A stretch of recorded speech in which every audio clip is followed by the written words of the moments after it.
জাতীয় থেকে আন্তর্জাতিক প্রান্তিক জনপদ থেকে নগর চারপাশ ঠিক কী ঘটছে এই মুহূর্তে তা নিয়ে আমাদের আয়োজন এখন চারদিকে। আর আপনাদের সঙ্গে আছি আমি সিউল আহমেদ। ঘোষণাপত্র পাঠ আর মোনাজাতের মধ্য দিয়ে শেষ হয়েছে প্যালেস্টাইন সলিডারিটি মুভমেন্ট বাংলাদেশ এর মার্চ ফর গাজা কর্মসূচি। ঘোষণাপত্রে ইসরায়েলের সঙ্গে সব সম্পর্ক ছিন্ন করতে মুসলিম বিশ্বের নেতাদের প্রতি আহ্বান জানানো হয়। বিকেলে রাজধানীর সোহরাওয়ার্দী উদ্যানে আয়োজিত সমাবেশের মূল মঞ্চ থেকে ঘোষণাপত্র পাঠ করেন দৈনিক আমার দেশ পত্রিকার সম্পাদক মাহমুদুর রহমান। এ সময় গাজায় ইসরায়েলি আগ্রাসন বন্ধের দাবি জানানো হয়। ঘোষণাপত্র পাঠ শেষে নির্যাতিত ফিলিস্তিনের জন্য মোনাজাত করেন জাতীয় মসজিদ বাইতুল মোকাররমের খতিব মাওলানা আব্দুল মালেক। এর আগে ইতিহাস সৃষ্টি করে ফিলিস্তিনের জন্য এক মঞ্চে দাঁড়ান বিএনপি, জামায়াত, এনসিপি সহ বিভিন্ন রাজনৈতিক দলের নেতাকর্মীরা। এছাড়া শিল্পী, কবি, বিভিন্ন সামাজিক যোগাযোগ মাধ্যমের জনপ্রিয় মুখও যোগ দেন কর্মসূচিতে। দলমত নির্বিশেষে এক কাতারে সবাই যোগ দেয় ইসরায়েলের গণহত্যা বন্ধের দাবি জানান।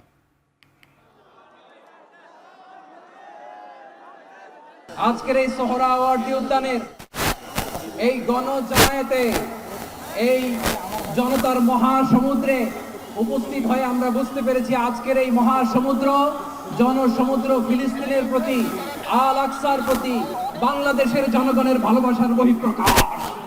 এক কাতারে দাঁড়িয়ে আজ বিশ্ববাসীকে আমরা দেখিয়ে দিতে চাই আমাদের মধ্যে বিভিন্ন বিষয়ে চিন্তাগত মতপার্থক্য ভিন্নতা থাকতে পারে, কিন্তু মাজলুম ফিলিস্তিনিদের স্বাধীনতা, তাদের অধিকার, গাজার মানুষদের বিরুদ্ধে জুলুম বন্ধের দাবিতে আমরা প্রত্যেকটা বাংলাদেশের মানুষ ধর্ম বর্ণ নির্বিশেষে আমরা প্রত্যেকে তাদের সাথে সংহতি প্রকাশ করছি। যুদ্ধবিরতি নয়, গণহত্যা বন্ধে কার্যকর ও সম্মিলিত পদক্ষেপ গ্রহণ করতে হবে। 1967 সালে পূর্ববর্তী ভূমি ফিরিয়ে দেওয়ার জন্য বাধ্যবাধকতা তৈরি করতে হবে। গাজায় ইসরায়েলি গণহত্যা বন্ধের দাবিতে বিক্ষোভে উত্তাল বিশ্বের বিভিন্ন দেশ। ফিলিস্তিনের প্রতি সংহতি জানিয়ে বিক্ষোভ হয়েছে লিবিয়া, পাকিস্তান আর ইয়েমেনে। লাহোরের বিক্ষোভকারীরা জানান ইসরায়েল বিরোধী এই বিক্ষোভ হচ্ছে সারা দেশে। বিক্ষোভ হয়েছে করাচি আর ইসলামাবাদেও। ফিলিস্তিনের পতাকা হাতে গাজায় গণহত্যা বন্ধ আর ইসরায়েলকে শাস্তির আওতায় আনার আহ্বান জানান লিবিয়ার জনগণ।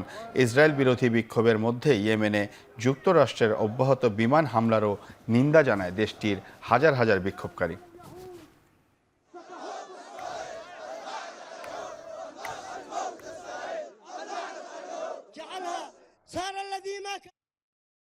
ইসরায়েলকে লক্ষ্য করে ফের রকেট হামলা করেছে ফিলিস্তিনের স্বাধীনতাকামী গোষ্ঠী হামাস। শনিবার দুপুরে এ হামলা করে তারা। হামলার কিছুক্ষণ পরেই এর দায় স্বীকার করেছে হামাস। বিষয়টি নিশ্চিত করে খবর প্রকাশ করেছে ইসরায়েলি সংবাদ মাধ্যম দ্য টাইমস অফ ইসরায়েল। শনিবার দুপুরে ইসরায়েলের দক্ষিণাঞ্চলের সুফা ও হলিদ শহরে এ হামলা হয়েছে বলে জানিয়েছে আইডিএফ। সে সময় এসব অঞ্চলের বাসিন্দাদের জরুরি সাইরেন বাজিয়ে সতর্ক করে তোলে তেল আবিব।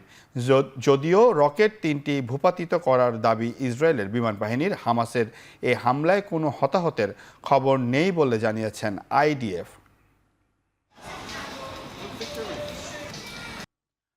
পুড়ে যাওয়া ফ্যাসিস্টের মুখাকৃতির মোটিফ আবারও নির্মাণের উদ্যোগ নিয়েছে ঢাকা বিশ্ববিদ্যালয়ের চারুকলা অনুষদ। দুর্বৃত্তের এমন অপচেষ্টায় শোভাযাত্রা বন্ধ হবে না বলে জানিয়েছে বিশ্ববিদ্যালয় কর্তৃপক্ষ। শনিবার ভোর 5টার দিকে দুর্বৃত্তের আগুনে পুড়ে ছাই হয়ে যায় ফ্যাসিবাদের মুখাকৃতি।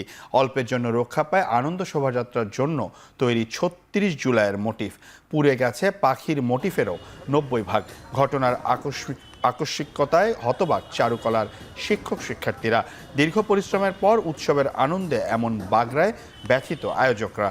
পুলিশ, গোয়েন্দা বিভাগ, ফায়ার সার্ভিসের বেশ কয়েকটি দল ঘটনাস্থল পরিদর্শন করেছে। ঢাকা বিশ্ববিদ্যালয়ের প্রক্টর জানিয়েছেন কোনোভাবেই শোভাযাত্রা বন্ধ হবে না। ঘটনা তদন্তে চারুকলা অনুষদের ডিনকে আহ্বায়ক করে 4 সদস্যের কমিটি করা হয়েছে। এ সময় পুলিশের পক্ষ থেকে জানানো হয়েছে ফরেনসিক টিম তদন্ত করে ঘটনাটি খতিয়ে দেখছে। দ্রুতই অপরাধীদের শনাক্ত করে আইনের আওতায় আনা হবে। আমরা কাজ করছি তখন 4টা, এখন আছে 2টা, আর বাকি দুটা হ্যাঁ বাকি 2টা পুরে গেছে। পুরো 12টা পর্যন্ত এরা কাজ করছিল, যারা স্টাফরা ছিল। ওই সময় তো পরিস্থিতি খুব ভালো ছিল এবং সব শান্ত স্বভাব ছিল। কারণ সকালবেলা আইসে দেখি আমরা এই অবস্থা। এটা ফ্যাসিস্ট সরকারের সাথে যারা আগেও যারা যুক্ত ছিল, যারা বিশ্ববিদ্যালয়ের মধ্যে এখনও দু একজন শিক্ষক হিসেবে থাকতে পারেন, তারাই করেছেন এটার সাথে, সরাসরি তারাই এটার সাথে যুক্ত। এটা আমরা আপাত দৃষ্টিতে দেখে যেটা মনে হচ্ছে এটা কোনো অ্যাক্সিডেন্টাল না, কেউ ইন্টেনশনালি এটা করছে, এইটুকু আমরা নিশ্চিত। তো আপনারা দেখতেছেন চতুর্পাশে এখানে প্রচুর ক্যামেরা আছে। আমরা আমাদের যে ইনভেস্টিগেটিং টিম তারা আসতেছে, আমরা ওই যে ডিজিটাল যে রেকর্ডগুলো হয় ওইটা আমরা নিব, ফরেনসিক করব, আমরা এটা ডিটেকশন করে ফেলবো ইনশাল্লাহ। চারুকলায় বৈশাখের শোভাযাত্রার অনুষঙ্গ যারা পুড়িয়েছে তারা জুলাইকে চ্যালেঞ্জ করেছে। ফ্যাসিবাদের দোসররা শোভাযাত্রার ফ্যাসিবাদের মুখবয়ব পুড়িয়েছে বলে মন্তব্য করেছেন সংস্কৃতি বিষয়ক উপদেষ্টা মোস্তফা সরোয়ার ফারুকী। শনিবার দুপুরে সিলেট সার্কিট হাউসের সংবাদ সম্মেলনে একথা বলেন উপদেষ্টা। দুষ্কৃতিকারীদের সতর্ক করে ফারুকী বলেন, ইতিমধ্যেই বিষয়টি নিয়ে সরকার তার অবস্থান স্পষ্ট করেছে। অপরাধীদের দ্রুত সময়ের মধ্যে গ্রেপ্তার করা হবে। জাতি আজ ঐক্যবদ্ধ জানিয়ে সংস্কৃতি বিষয়ক উপদেষ্টা বলেন, সবার ঐক্য দিয়ে এসব অপকর্মের প্রতিবাদ হবে মুখ্য জবাব। সংবাদ সম্মেলনে সর্বস্তরের মানুষকে চৈত্র সংক্রান্তি বৈশাখী আয়োজনে স্বতঃস্ফূর্তভাবে অংশ নেওয়ার আহ্বান জানান উপদেষ্টা। এর আগে সাধু মেলায় অংশ নিতে বেলা 11টার দিকে সিলেটে পৌঁছান মোস্তফা সরোয়ার ফারুকী। তবে গতকালের ঘটনায় সফর সংক্ষিপ্ত করে জরুরি সংবাদ সম্মেলন শেষে ঢাকার উদ্দেশ্যে রওনা দেন উপদেষ্টা। জুলাইকে চ্যালেঞ্জ করে ফ্যাসিবাদের দোসরদের করা কাজগুলো আমরা মনে করছি।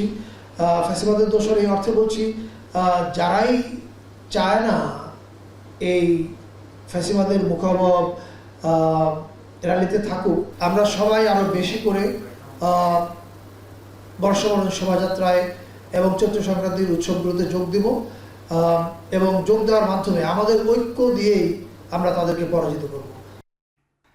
পানিতে ফুল ভাসিয়ে নতুন বছরের জন্য শুভকামনা জানাতে আয়োজিত হয়েছে ক্ষুদ্র নৃগোষ্ঠীর ঐতিহ্যবাহী উৎসব ফুলবিজু। সকালে বেলি রোডে পার্বত্য চট্টগ্রাম বিষয়ক মন্ত্রণালয় দিনটি উপলক্ষে একটি র্যালির আয়োজন করে। বেলি রোড থেকে র্যালিটি শুরু হয় এবং রমনায় গিয়ে শেষ হয়। র্যালিতে অংশগ্রহণকারীরা জানান, মূলত পানিতে ফুল ভাসিয়ে পুরনো বছরের গ্লানি মুছে নতুন বছরের জন্য শুভকামনা জানান তারা। বলেন, এটি তাদের একটি ঐতিহ্যবাহী উৎসব। এটি কোনো ধর্মীয় উৎসব নয়, সামাজিক উৎসব।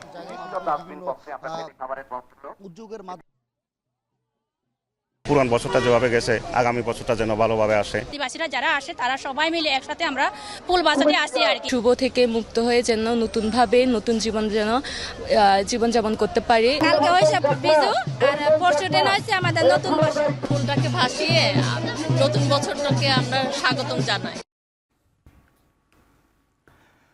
পাহাড়ে শুরু হয়েছে নতুন বর্ষবরণের 3 দিনের বৈশাখী উৎসব।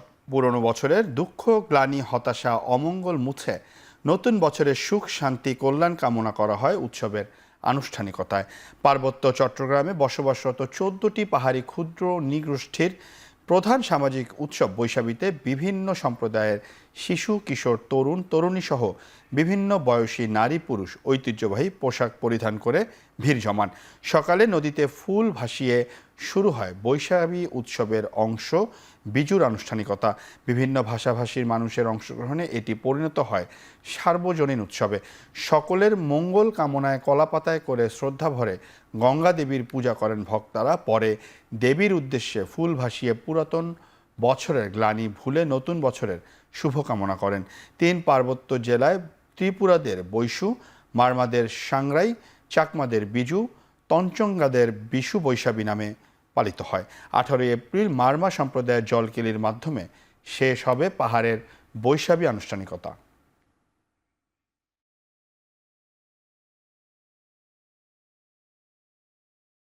করে থাকি 12 তারিখ হতে 14 তারিখ পর্যন্ত আমাদের বিজু থাকে। ফুলগুলো সাজিয়ে আমরা সাঙ্গ নদীতে নেমে মা গঙ্গাকে প্রণাম করে আমরা পানিতে নামি এবং আমরা যত পাপ কাজ করি তার কাছে ক্ষমা প্রার্থী হই। আমি একজন এসএসসি পরীক্ষার্থী, তো আমার একটা প্রত্যাশা আমি যেন এসএসসি পরীক্ষায় ভালো রেজাল্ট করতে পারি। আমরা একে অপরের মধ্যে আরো ভ্রাতৃত্ব বন্ধনে আবদ্ধ হয়ে আমাদের বাংলাদেশকে আমরা এগিয়ে নিয়ে যাব এবং পার্বত্য অঞ্চলের স্থায়ী একটা সমাধান হবে। এই পার্বত্য অঞ্চলের সমস্যা এভাবে যেন আর ভুলে না থাকে। রাষ্ট্র সংস্কারের পথ নির্ধারণ করতে রাজনৈতিক দলসহ বিভিন্ন পর্যায়ের নাগরিকদের সঙ্গে আলোচনা করা হচ্ছে বলে মন্তব্য করেছেন জাতীয় ঐক্যমত্য কমিশনের সহসভাপতি অধ্যাপক আলী রিয়াজ। শনিবার জাতীয় সংসদের এলডি হলে ঐক্যমত্য কমিশনের সঙ্গে জাসদের সংলাপে কথা বলেন তিনি। আলী রিয়াজ বলেন, প্রাথমিক সংস্কার আলাপ চলতি বছরের মে মাসে শেষ হবে। রাষ্ট্র সংস্কার প্রশ্নে সবার একমত হওয়া জরুরি বলে মন্তব্য করেন তিনি। বলেন, অন্তর্বর্তী সরকারের পক্ষ থেকে সংস্কারের উদ্যোগ নেওয়া হলেও প্রকৃতপক্ষে এ দাবি জনগণের। ইতিমধ্যে 6টি রাজনৈতিক দলের সঙ্গে সংলাপ হয়েছে জানিয়ে আলী রিয়াজ জানান, আলোচনা চালু থাকবে।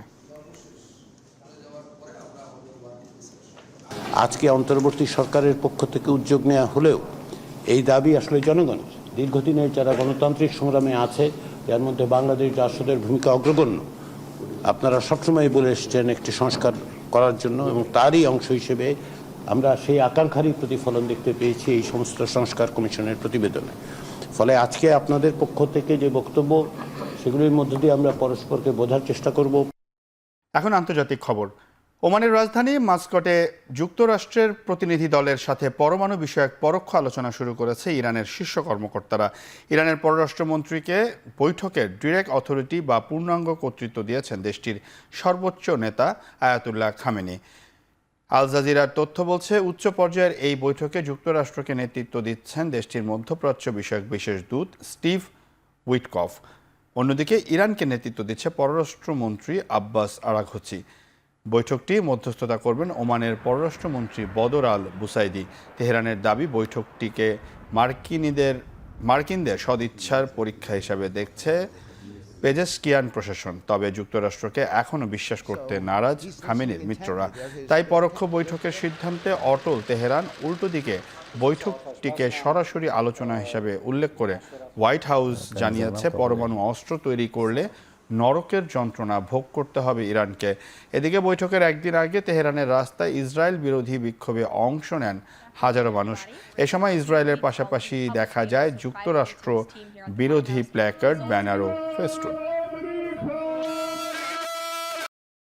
শেষ করছি এখন চারদিক।